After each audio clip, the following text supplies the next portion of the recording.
자, 이제 시장킥 이슈킥으로 넘어가고요. 오로라 투자자문의 유창희 본부장과 장인투자클럽의 이창대 대표 두 분 나와 있습니다. 어서 오세요. 네, 반갑습니다. 자, 연휴는 끝났고 다시 2월에 첫 개장했는데 지난주 금요일 날 좀 찜찜하긴 했어요. 사실은. 그죠? 딥시크라는 그 반도체 소프트웨어 이슈가 있었긴 했지만 반도체 현물 주식에 대한 또 관련 주식에 대한 외국인 매도가 굉장히 거칠었죠. 그렇죠. 1조 원 가량이 됐었고 코스피 선물 매도 누적도 풀지 않고 환율은 또 의외로 꽤 많이 오르고 그럼에도 뭐 별일 있겠나 싶었는데 아니나 다를까 주말에 트럼프 대통령이 뒤통수를 한 방 제대로 주셨네. 오늘 저녁에 또 뭘 어떻게 할지 모르겠습니다만 현재까지 진행형은 부담스러운 게 사실인 것 같고 자, 한 번 하나씩 풀어보죠. 뭐 유창희 대표부터 먼저. 일단 딥시크 관련해서는 그래도 우리나라가 지난주 금요일에 선방했다고 생각하고 있어요. 왜냐면 그게 이제 지난주 월요일에 이슈가 나와서 한 일주일 정도 지나다 보니까 미국 증시도 그로 인해서 반등을 많이 줘가지고 일단은 지난주 금요일 그러니까 그 하이닉스하고 반도체 관련된 종목군들이 크게 하락을 했지 나머지 섹터는 상당히 좀 반등을 많이 줬었거든요. 그래서 이 정도면 나쁘지 않았다라고 생각을 좀 했었는데 결국 말씀하신 것처럼 관세에 대한 어떤 이 불확실성, 그러니까 사실은 아무도 예상하지 못했었던 부분들 아니겠습니까? 하더라도 한 3월 정도, 3, 4월 정도 이제 그동안 협상을 하면서 부과를 할 거라고 전망을 했었던 부분들이 설마 저렇게 난사하겠어? 라는 거였죠. 네. 그리고서는 그때도 보면 미국 증시가 그날만 하더라도 나스닥 같은 경우는 1.3% 정도 오르고 있다가 금요일 날 개장해서 올라가다가 상승폭을 다 반납을 하면서 하락 마감을 했고 그리고 지금 시간 내에서 나스닥 선물이 지금 3% 가까운 하락을 보여주다 보니까 우리나라 증시도 지금 영향을 좀 받고 있는 것이 아닌가 생각을 좀 하고 있습니다. 어찌되었든 2018년이죠. 2018년 3월 달에 트럼프가 그 중국 관련해서 한 2,500억 달러 규모의 중국산 제품에 대해서 한 25% 관세를 부과를 했을 때는 미국 증시가 한 5%, 한 5에서 6% S&P 500 기준으로 조정을 받고서는 이겨냈다라고 하고 통계가 있습니다만은 지금은 어쨌든 미국 증시가 역사적 최고점 상황이고 그리고 또 이게 그때 부과된 거에 추가로 부과되는 것이고 거기다가 동맹국가 아니겠습니까? 캐나다하고 어떻게 멕시코 같은 경우는 이쪽에도 25%라는 것은 꽤 큰 규모이다 보니까 미국 IB에서는 한 10% 정도 조정의 가능성도 있다라고 얘기가 나오고 있고 그러다 보니까 이 여파가 우리나라 증시에도 조금은 크게 나오고 있지 않나. 특히 외국인들이 좀 대규모 매도가 나오고 있다는 부분들, 특히 선물 쪽에서 한 8천 계약 정도 매도가 나오고 있는데 이게 신규 매도라는 겁니다. 신규 매도고 지금 현물에서도 한 4천억 정도 매도가 나오고 있기 때문에 이게 아직 1시간밖에 안 지난 거 아니겠습니까? 그러다 보니까 오후장 갈수록 조금 더 부담감은 있을 수밖에 없지 않을까 판단하고 있습니다. 네. 일단 뭐 월가에서도 가장 무모한 무역 전쟁 이렇게 평가를 하고 있고 기존에 중국은 관세를 이미 전기차 같은 경우는 한 100% 매기고 있었기 때문에 뭐 부과하고 있었기 때문에 매긴다는 표현이 그렇지만 거기에 이제 추가 10%니까 뭐 100%에 110%나 뭐 이렇게 보는 시각도 일부 있더라고요. 근데 어찌됐건 보복관세, 상계관세, 그럼 반드시 해야 되는 부분이라서 가만히 있으면 그건 국가가 아니거든요. 그러면은 트럼프 대통령이 이번에 그 관세 조항에 보면은 보복관세 매기면 또 부과하겠다. 이게 지금 제일 걸림돌인데 추이가 어떻게 될 것 같아요? 사실 이제 뭐 보복관세를 매긴다, 그 다음에 더 추가적으로 이제 관세를 매기겠다 이런 것은 우리가 1기 때도 충분히 연출이 됐던 이슈들입니다. 그래서 뭐 이런 이벤트들은 충분히 우리가 예상해 볼 수 있는 이벤트들이었다. 저는 이렇게 보고 있고요. 지금 현재 이 트럼프의 관세 정책은 거듭 말씀드리지만 이제 협상 카드이지 이게 이제 기준금리 인하를 방해할 정도로 관세 카드를 쓸 거라고 보진 않습니다. 그래서 그 안에서 특정 국가를 겨냥한다든지 특정 기업을 겨냥하는 식으로 진행이 될 것 같고요. 협상에 이제 어찌 보면 불응하거나 어찌 보면 거기에 대해서 입맛에 맞지 않게 행동하는 국가나 그리고 미국의 손해가 되는 기업들에게는 관세를 계속 부과할 걸로 보여져요. 네. 그래서 이 과정 안에서 지금 시장의 하락을 어떻게 해석해 봐야 될까? 이게 이제 가장 핵심이라고 보는데요. 일단 딥시크 이슈도 있었지만 딥시크도 그렇고 이번에 저는 관세로 인한 이슈도 어떻게 보실지 모르겠지만 제가 개인적으로 보기에는 그렇게 우려할 만한 이벤트는 아니라고 봅니다. 지금 이걸로 인해서 이제 시장이 무너지고 있는데 어떻게 우려하지 않을 수 있느냐라고 이제 볼 수 있는데 우리가 실제로 그 이벤트가 근본적으로 시장에 타격을 강하게 주는 경우가 있고 심리적으로 무너지면서 지수가 강하게 무너지는 경우가 있어요. 네. 그래서 저는 지금 심리가 무너지는 게 작용하면서 오히려 좀 더 앞서 나가서 떨어졌다라고 보고 있어요. 과하게. 그래서 지금 현재 이 하락이 어디까지 무너질지는 좀 더 지켜봐야 되겠지만 오히려 이번 하락이 진행이 되게 되면 제가 이전에도 창조적 파괴다 많이 말씀을 드렸습니다. 그래서 아무래도 찜찜한 것이 현금 50%를 계속 남겨놓으시는 게 좋겠다라고 말씀드렸던 이유가 시장이 한번 강하게 대시세를 보여주려면 한 차례 좀 창조적 파괴, 다시 말해서 그간의 거품을 꺼트리는 급락이나 하락세가 나와줘야 되는데 너무 오랜 시간 강세를 보여줬습니다.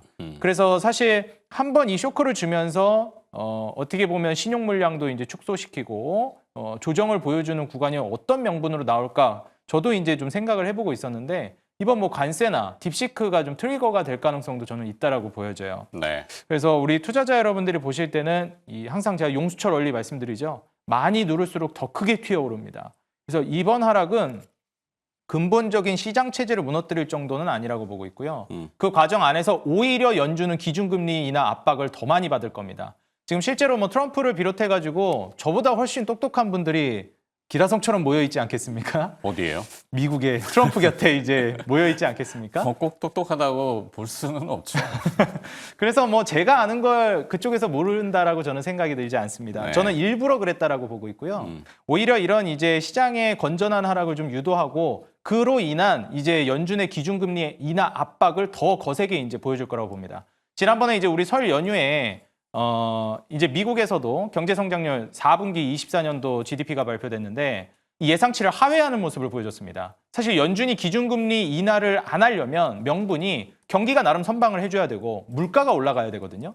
근데 지금 트럼프는 유가도 굉장히 잘 안정되게 낮추고 있습니다. 공급을 늘리겠다라고 정책을 발표하면서요. 그러면 유가를 낮추면서 결국 원자재 가격 하락으로 인한 물가 안정이 될 것이고 관세는 말씀드렸듯이 이거는 당장 우리 피부로 와닿는 게 아니에요. 그리고 무엇보다도 이제 경기가 안 좋아지고 있는데 솔직히 소비 지출이나 정부 지출은 선방했습니다. 그럼에도 불구하고 예상치를 하회한 이유는 투자가 위축됐기 때문이거든요. 그래서 이 투자를 살리고 경기를 살리기 위해서는 결국에 기준금리 인하 압박을 더 거세게 할 것이다. 그리고 이 관세로 인한 것은 사실 시장의 영향력이 그렇게 크지 않을 거라고 보고 있다. 이렇게 네. 좀 말씀드리겠습니다. 이미 뭐 예고를 했던 부분이고 그리고 또 직접 우리한테는 아직 영향권은 아니지만 간접 영향권인데 너무 심리적으로 과하게 쏠려 있다. 이렇게 보시는 거죠. 네, 맞습니다. 네. 어찌됐건 겁나는 건 겁나는 건데 이제 여러 가지 데이터들을 집산해 봤을 때 사실 뉴욕 증시 아까 이제 유창희 본부장도 말씀하셨지만 개장 초반 금요일은 괜찮은데 그 한마디에 확 밀렸다가 그것도 해프닝인가 봤는데 오늘 아침에 지금 또 그걸 반영하고 있단 말이에요. 아시아 개장하면서. 그리고 또 이제 가상자산인 뭐 비트코인 같은 경우도 영향을 받고 크게 밀렸습니다. 환율 쪽도 영향을 받는데 달러가 갑자기 강하게 올랐어요. 네. 달러 인덱스가 오르고 그럼 당연히 이중 통화는 또 약세를 보이겠죠. 우리 원화도 약세여서 달러 원 환율이 또 오르고 네. 불편합니다. 환율 오르면 굉장히 불편한데 저는. 네. 그렇죠. 일단은 저는 뭐 시장 자체에 대해서는 조금 보수적으로 봐야 되지 않을까. 그러니까 사실은 저는 지난주에 이제 딥시크 이슈가 있었을 때 저는 미국 증시가 뭐 반등을 강하게 주고 안 주고를 떠나서 어떤 걸 봤었냐면은 그렇게 강했었던 엔비디아 어떻게 보면 시가총액 세계 시가총액 2위, 3위를 하던 기업이 단 하루 만에 장중 20% 정도의 하락을 보여줬었거든요. 그리고 나서 반등을 그렇게 주지 못했었다라는 것이죠. 그 얘기는 무슨 얘기냐면 딥시크의 영향이 아니라 미국 증시가 좀 비싸다라는 인식들을 많이 하고 있다 보니까 작은 이슈에 그렇게 큰 기업이 충격을 좀 받았다라고 생각을 좀 하고 있습니다. 그러다 보니까 이번에 관세 이슈도 사실은 취임 전에는 계속 이런저런 좋은 뉴스가 나왔었잖아요. 네. 관세 약간 한 번에 부과하는 게 아니라 계단식으로 한 뭐 조금 부과하고 반응이 안 나오면 더 부과하고 이런 식으로 갈 거라는 전망도 있었고 또 관세가 어쩌면 없을 수도 있다는 얘기도 있었습니다. 그런데 그런 것을 다 뒤집히면서 바로 지난주 토요일에 서명을 한 것이고 이제 내일부터 미국은 이제 내일 모레부터가 되겠죠. 이게 발효가 되는 것인데 물론 이제 그 하루 사이에 어떠한 협상이 있을지 모르겠지만 여기에 대한 기대감들은 있습니다만은 네. 이게 당장 발생될 가능성은 없다 생각하고 있고 또 트럼프도 말씀하신 것처럼 경제에 영향 미칠 수 있는 거 안다. 하지만 우리가 더 큰 진보를 하기 위해서는 이 정도 피해는 감수해야 된다는 식으로 트윗을 쓴 것을 본다라면 상당히 초반에 흔들림이 있더라도 본인은 끌고 가겠다라는 의지가 좀 보여준 거라고 보고 있기 때문에 여기에 일단은 전체적인 수정이 좀 전략의 수정이 좀 필요할 수도 있다 생각을 좀 하고 있습니다. 그래서 그런 부분들을 좀 확인하고 시장을 좀 바라봐야 된다 생각하고 있고 지금은 섣불리 많이 빠졌으니까 한번 매수하자라는 생각보다는 일단은 조금 비싸게 주고 사더라도 확인을 하고 사야 된다 생각하고 있고 환율 같은 부분들도 일단 달러 인덱스가 강하게 올라오는데 지금 ECB 같은 경우는 다음번에도 금리를 올해 엄청난 금리 인하를 예고를 했죠. 지금 전문가들은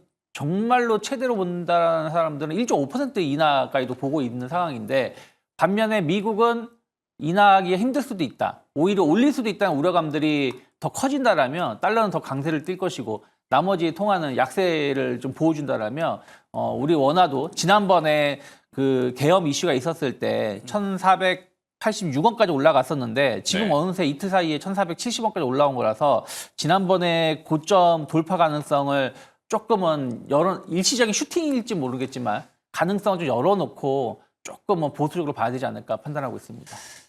아, 참.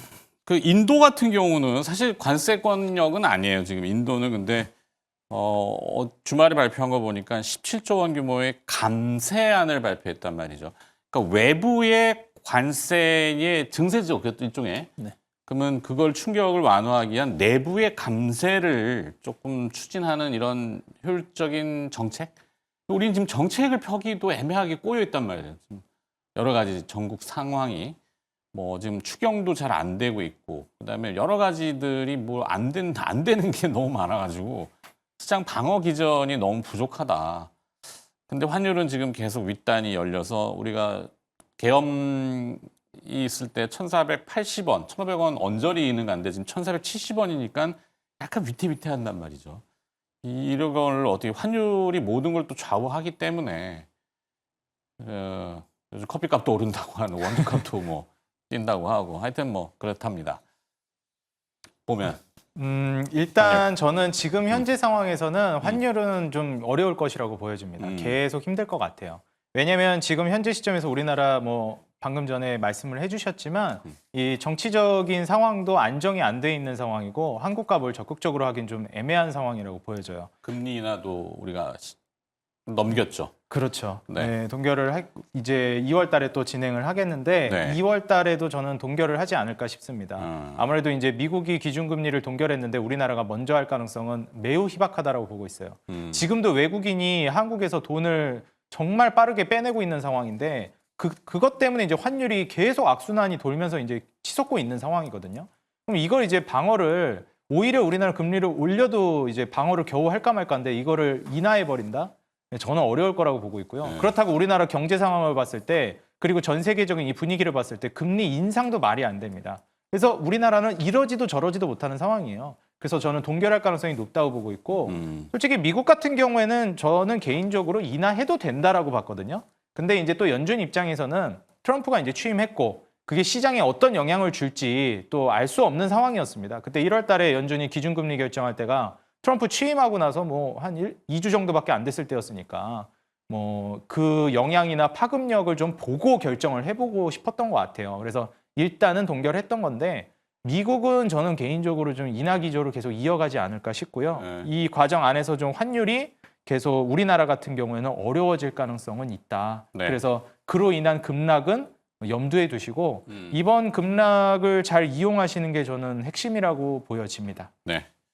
자, 오늘 뭐 10시 22분 현재 거래소 유가증권 시장 코스피하고 그다음에 코스닥을 합산해서 상승 종목의 개수는 350개, 하락 종목의 개수는 2,200개. 월등히 뭐 한 10배씩 차이 나는데 상승 350개 종목, 350등 안에는 들었다는 얘기인데 보니까 뭐 히토류 이것도 항상 보면 뭐그 앞서 이제 얘기도 했지만 관계 없는데도 히토류. 네. 우리 히토류가 나옵니까? 아니요. 그렇죠. 근데 어쨌든 이제 중국이 이외에 대해서 반격할 수 있는 거는 뭐 자원, 에너지밖에 없다 보니까 네. 그런 부분들이 좀 주목을 받으면서 뭐 유니온 중국의 보복 대응 조치는 그쵸. 결국은 지난번에도 반도체 소재 갈륨인가요? 네, 갈륨, 뭐 네. 히토리 이런 거였는데, 근데 그 전만큼의 어떤 상승을 보여주고 있지는 않는 것 같아요. 그러니까 유니온이라든지 유니온 머티리얼즈, 뭐 동구 RNS가 상승을 하고 있지만 모든 히토리 관련된 종목들이 급등하고 있지는 않다. 왜냐하면 다들 경험하셔서 아시겠지만 안 먹힌다는 걸 아시잖아요. 중국이 이런 부분들이 무기를 쓴다고 하더라도 카드로 영향을 주지 못했다는 부분들이 확인되다 보니까 그냥 일단 테마로 좀 반등을 주는 것이 아닌가 생각을 좀 하고 있고요. 오히려 이제 AI 소프트웨어 쪽은 상승폭이 조금 둔화되긴 했습니다만은 그래도 약간 디스크에 대한 어떤 기대감으로 조금 더 상승이 지난주에 이어서 나오고 있다 생각하고 있고요.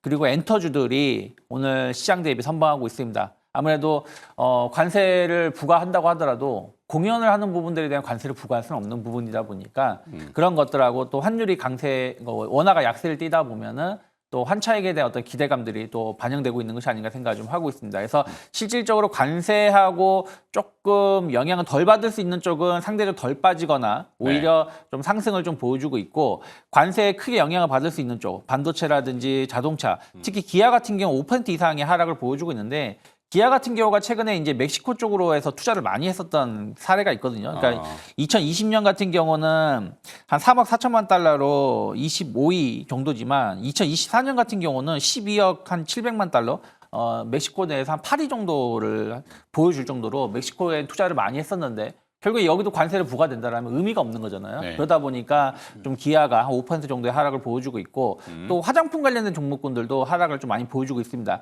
사실은 관세가 조금은 약하게 나오거나 혹은 조금 뒤로 밀릴 수 있다 어떤 기대감이 오히려 실적에 대한 어떤 기대감으로 최근에 좀 반등을 줬었는데 결국엔 관세가 부과된다라면 화장품 업체들은 아무래도 좀 최대 피해를 받을 수 있는 부분들이 있다 보니까 오늘 좀 크게 좀 조정이 나오고 있지 않나 판단하고 있습니다. 네, 화장품 그다음에 멕시코 현지 공장에 그동안 좀 늘렸던 기아. 네, 기아 같은 경우는 특히 멕시코에 특히 이제 소형 차량이라든지 중소형 차량 생산을 많이 하고 있었는데 이 부분이 조금 타격을 많이 받을 수 있지 않을까 판단하고 있습니다. 세금 때문에.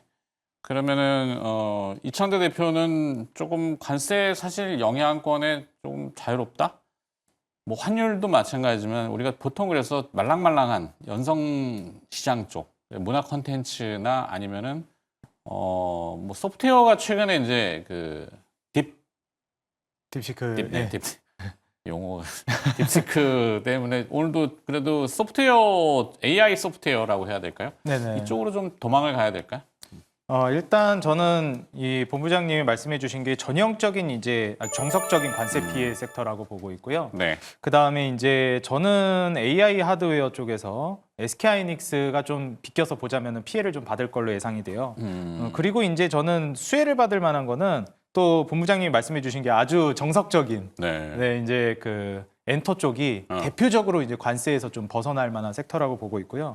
저는 이제 조금 결이 다르다라고 봐요. 솔직히 관세로 인해서 반사이익을 본다기보다는 딥시크 영향이 좀 더 있다고 봅니다. 그래서 제가 소프트웨어 쪽을 말씀드리고 싶은데 일단 딥시크 이슈로 인해서 소프트웨어 쪽 확장이 굉장히 커질 거로 보고 있어요.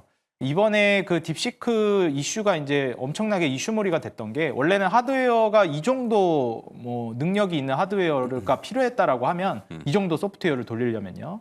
이제는 이 정도만 하드웨어가 이제 성능이 좋아도 이 정도를 돌릴 수 있다는 거예요.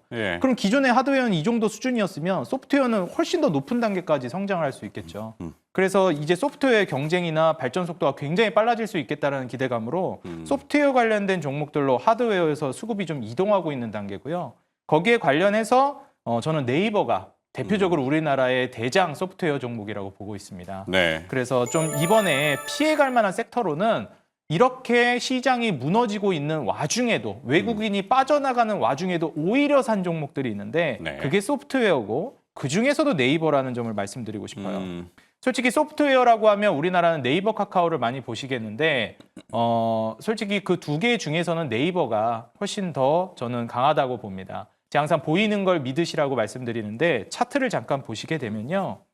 자, 네이버 차트 같은 경우에는 조정이 나올 때도 훨씬 더 하방 지지를 잘 갖춰주고 이제 버텨주는 모습을 보여줍니다. 네. 그래서 우리가 이 지지 라인도 조정이 나온다 하더라도 그렇게 많이 빠지지 않고 오를 때도 먼저 올라가는데 카카오 같은 경우에 보시게 되면 안 간다라기보단 덜 좋다라기보다는 이게 보시면 떨어질 때 낙폭이 훨씬 더 크고 회복할 때 또 가야 될 길이 멉니다. 네. 그래서 이렇게 대장주를 먼저 보시라고 조언을 드리고요. 우리가 보통 소프트웨어 하면 네이버, 카카오, 뭐 이스트 소프트 이런 종목들만 보는데 오히려 저는 이제 뭐 카페24 같은 종목이나 그 다음에 이제 더존, 비존 네.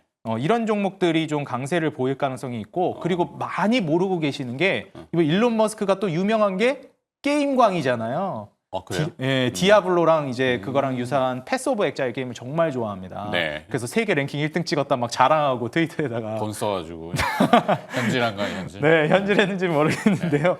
그래서 이 게임 광인데 우리가 소프트웨어 AI 쪽으로 본다라고 하면은 원래 엔비디아 그래픽카드 어디에 많이 필요했습니까?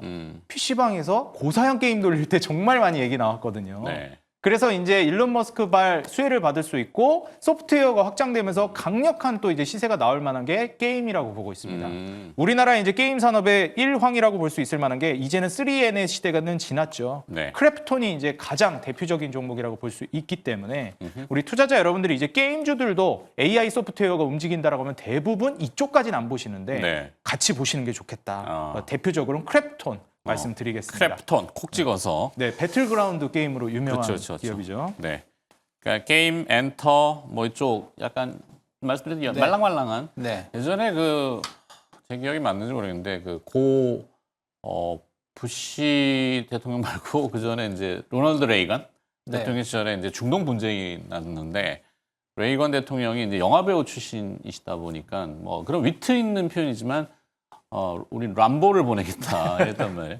우리 중동 이 관세 전쟁에 우리는 그러면 BTS를 보내겠다 이런 거 한마디 해주고 싶은데 그렇죠. BTS가 지금 요즘 너무 조용해가지고 자 엔터 그래도 엔터테인먼트가 좀 그래도 네, 어쨌든 이제 JYP 엔터테인먼트나 하이브 다 실적 나쁘지 않을 거라 전망되고 있고요. 특히 올해 대역급의 신인 그룹들이 이제 준비를 하고 있다는 것이죠. 네. 그런 부분들 감안한다라면 전 JYP 엔터테인먼트 같은 경우도 최근에 주가가 지난번 이제 한 12월하고 1월 달은 좀 행복 이후에 다시 좀 고점을 돌파하려고 하고 있다 생각하고 있습니다. 특히 킥플립이라는 신인 그룹에 대한 어떤 기대감들 충분히 감안될 수 있고 특히 JYP 엔터테인먼트는 일본 쪽 매출이 상대적으로 많은데 엔화가 상대적으로 강세를 띠고 있는 부분들이 있기 때문에 이런 부분들도 환율 효과를 충분히 누릴 수 있지 않을까 생각을 좀 하고 있습니다. 그래서 엔터주들을 본다라면 저 하이브라든지 네. JYP 엔터테인먼트를 보시면 좋겠고 그리고 이제 짧게 말씀드린다면 오늘 좀 하락은 보여주고 있지만 그때 당시에도 약간 이제 그 이슈가 됐었던 것이 로봇주들이었어요. 로봇. 예, 왜냐하면 어쨌든 IRA 관련해서도 로봇주들이 왜냐하면 미국에다 공장을 지으려면 인건비가 비싸니까